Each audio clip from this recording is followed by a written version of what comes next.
السلام علیکم۔ آج جمعہ ہے، اکتوبر کی 27 تاریخ۔ پاکستان میں سر شام کے 7، بھارت میں 7:30، اور یہاں ہمارے اسٹوڈیوز کی گھڑیوں میں صبح کے 10 بج رہے ہیں۔ وائس آف امریکہ واشنگٹن کی اردو سروس سے میں ہوں خالد حمید، خبروں کے ایک بلیٹن کے ساتھ۔ امریکہ نے کہا ہے کہ اس کی فوج نے جمعے کی صبح شام کے مشرقی علاقے میں ایران کے پاسداران انقلاب کے 2 مختلف ٹھکانوں پر فضائی حملے کیے ہیں۔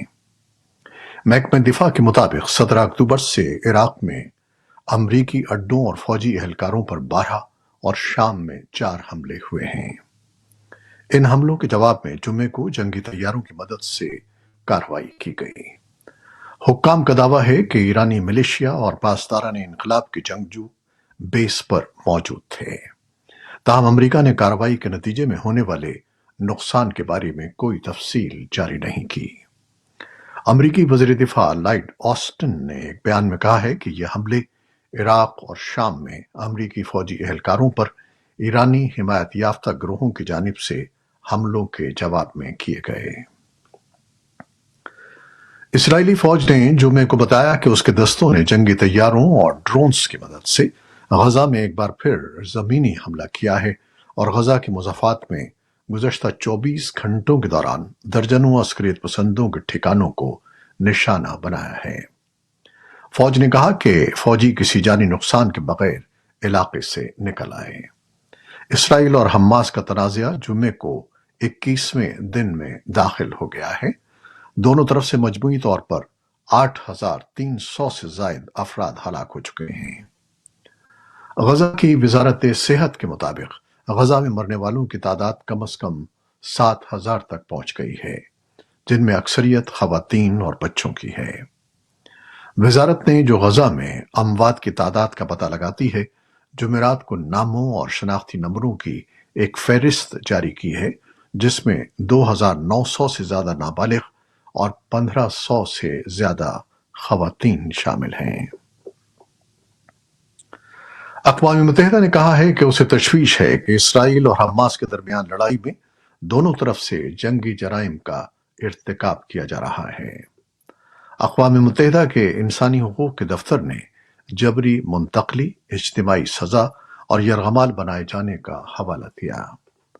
ترجمان روینہ شمداسانی نے جنیوا میں ایک پریس کانفرنس میں کہا کہ ہمیں تشویش ہے کہ جنگی جرائم کا ارتکاب کیا جا رہا ہے۔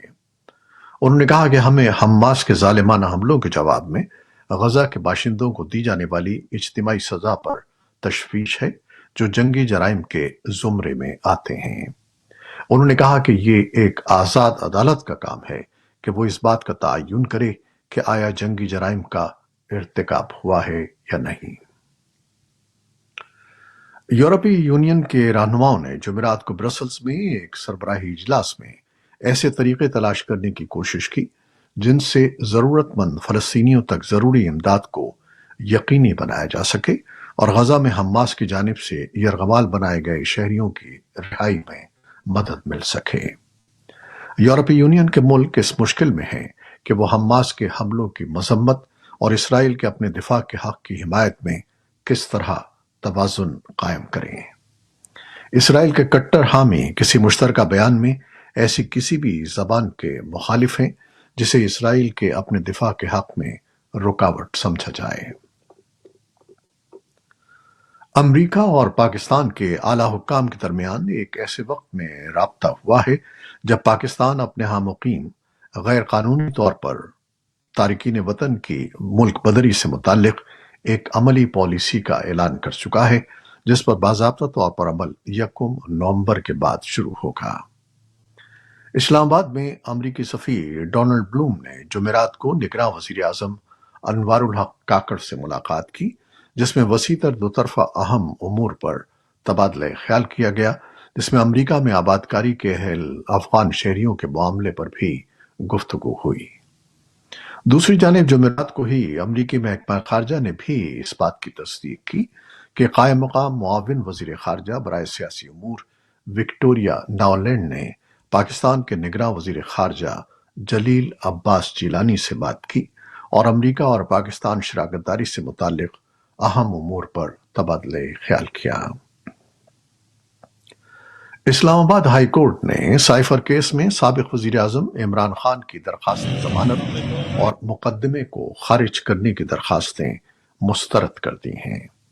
اسلام آباد سے وائس آف امریکہ کے نمائندے عاصم علی رانا کے مطابق چیف جسٹس اسلام آباد ہائی کورٹ جسٹس عامر فاروق نے عمران خان کی دونوں درخواستوں پر 16 اکتوبر کو کیا گیا فیصلہ پڑھ کر سنایا۔ عدالت نے عمران خان کی ضمانت کے لیے درخواست اور مقدمہ خارج کرنے کی درخواستوں پر فریقین کے دلائل سننے کے بعد گزشتہ پیر کو فیصلہ محفوظ کر لیا تھا۔ عمران خان اس وقت سائفر کیس میں جوڈیشل ریمانڈ پر اڈیالہ جیل میں قید ہیں۔ اسلام آباد ہائی کورٹ سے ضمانت مسترد ہونے کے بعد اب وہ مزید جیل میں ہی رہیں گے۔ سابق وزیر اعظم پر الزام ہے کہ انہوں نے 7 مارچ سن 2022 کو واشنگٹن ڈی سی سے موصول ہونے والے سائفر کو قومی سلامتی کا خیال کیے بغیر اسے ذاتی مقاصد کے لیے استعمال کیا۔ وائٹ ہاؤس نے جمعرات کو کہا کہ روسی فوج ان فوجیوں کو پھانسی دے رہی ہے جو یوکرین میں جنگ سے متعلق احکامات پر عمل نہیں کرتے، اور خیال کیا جاتا ہے کہ یہ روسی فوجیوں میں پست حوصلے کی عکاسی ہے۔ وائٹ ہاؤس کے قومی سلامتی کونسل کے ترجمان جان کربی نے ایک پریس کانفرنس میں بتایا کہ ہمارے پاس معلومات موجود ہیں کہ روسی فوج دراصل ایسے فوجیوں کو سزائے موت دے رہی ہے جو احکامات پر عمل کرنے سے انکار کرتے ہیں۔ کربی نے ان اقدامات کو وحشیانہ قرار دیتے ہوئے مزید کہا کہ ہمارے پاس یہ بھی معلومات ہیں کہ روسی کمانڈر اپنے فوجیوں کو دھمکی دے رہے ہیں کہ اگر وہ یوکرینی توپ خانے سے پیچھے ہٹے تو پوری یونٹ کو مار دیا جائے گا۔ روس کے واشنگٹن سفارت خانے نے فوری طور پر وائس آف امریکہ کی ای میل کا جواب نہیں دیا جس میں تبصرے کی درخواست کی گئی تھی۔ دریں اثنا امریکہ نے جمعرات کو اعلان کیا کہ وہ یوکرین کو $15 کروڑ کا اضافی فوجی امدادی پیکج فراہم کرے گا۔ پیکج میں آرٹلری اور چھوٹے ہتھیاروں کے گولہ بارود کے ساتھ ساتھ ٹینک شکن ہتھیار بھی شامل ہوں گے۔ آج تک روس کے حملے کے بعد سے واشنگٹن نے کیف کو $43.9 ارب کی امداد فراہم کی ہے، یعنی امریکہ یوکرین کا سب سے بڑا سیکیورٹی ڈونر ہے۔ تاہم ریپبلکن کی بڑھتی ہوئی مخالفت کی وجہ سے یوکرین کے لیے مستقبل میں امریکی امداد خطرے میں پڑ سکتی ہے۔ امریکہ کے دورے پر آئے ہوئے چین کے وزیر خارجہ وانگ یی نے جمعرات کو چین اور امریکہ سے دو طرفہ تعلقات کو صحت مند، مستحکم اور پائیدار بنانے کے لیے مشترکہ کوششوں پر زور دیا۔ وانگ یی نے امریکی وزیر خارجہ اینٹنی بلنکن سے واشنگٹن ڈی سی میں ایک میٹنگ سے قبل صحافیوں سے بات کرتے ہوئے کہا کہ دنیا کے 2 بڑے ممالک کے طور پر چین اور امریکہ کے درمیان اختلافات اور تضادات ہیں، لیکن ان کے درمیان اہم مشترکہ مفادات اور چیلنجز ہیں جن سے مشترکہ طور پر نمٹنے کی ضرورت ہے، اسی لیے چین اور امریکہ کو بات چیت کی ضرورت ہے۔ امریکی فوج کا کہنا ہے کہ ایک چینی لڑاکا طیارہ بحیرہ جنوبی چین کے اوپر سے پرواز کرنے والے امریکی B-52 بمبار طیارے کے قریب 10 فٹ کے فاصلے تک آ گیا، جس سے ایک حادثہ رونما ہوتے ہوتے رہ گیا۔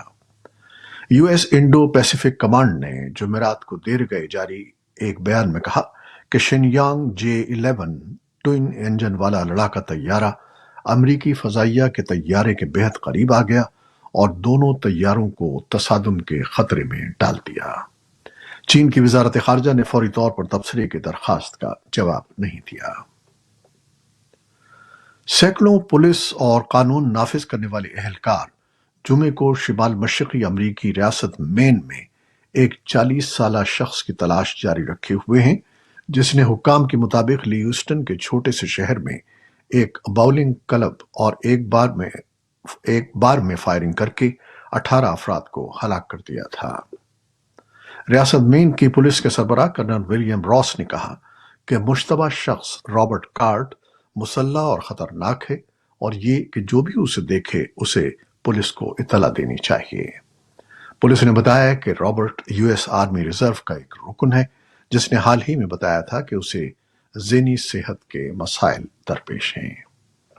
یہ تھی وہ خبریں جو فیس بک لائیو پر ہم نے آپ کے لیے پیش کی۔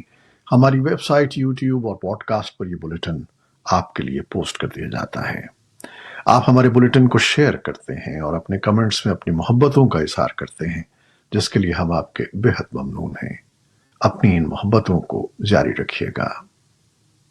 نیوز پروڈیوسر سید اصفر امام اور نیوز ایڈیٹر ندیم یعقوب کے ہمراہ خالد حمید کو اب اجازت دیجیے گا۔ اللہ حافظ۔